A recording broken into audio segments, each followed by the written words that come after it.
जिन लोगों को पता है उनकी मेंटल हेल्थ सही नहीं चल रही है, थोड़ा मतलब मसले चल रहे हैं, लेकिन फिर भी वो उस चीज़ को नज़रअंदाज कर रहे हैं। गाइज मैं कैसे बताऊं आपको, मेरी ट्रेनिंग का पहला पार्ट है, ये पहली लर्निंग है।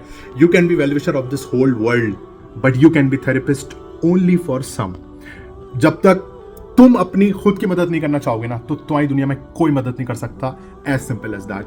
तो मैं आप लोगों से कहना चाहता हूँ, मैं कितनी भी स्टोरी बना दूं, कितना भी कंटेंट क्रिएट कर दूं मेंटल हेल्थ अवेयरनेस को लेके, लेकिन अगर आपके अंदर वो कॉलिंग नहीं है ना यार, अपने को काम करना है यार, अपन अशरफुल मखलूक है, the highest of all creation. हम पर्दा नहीं है, हम खिड़की नहीं है, हम आसमान नहीं है, हम जिराफ नहीं है, व्हाटएवर जो भी आप बोले, हम इंसान है भाई। अपने को सोचने समझने की सलाहियत है, तो अपनी वैल्यू करिए, खुद को जानिए, और उस जानने के सफर में मैं यहाँ खड़ा हूँ आपको बताने के लिए कि कैसे खुदा से मिलने का रास्ता खुदा खुद से जाता है, जो मैंने पहले भी बोली है ये बात।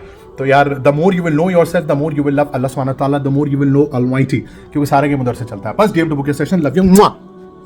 अस्तगफिरुल्लाह।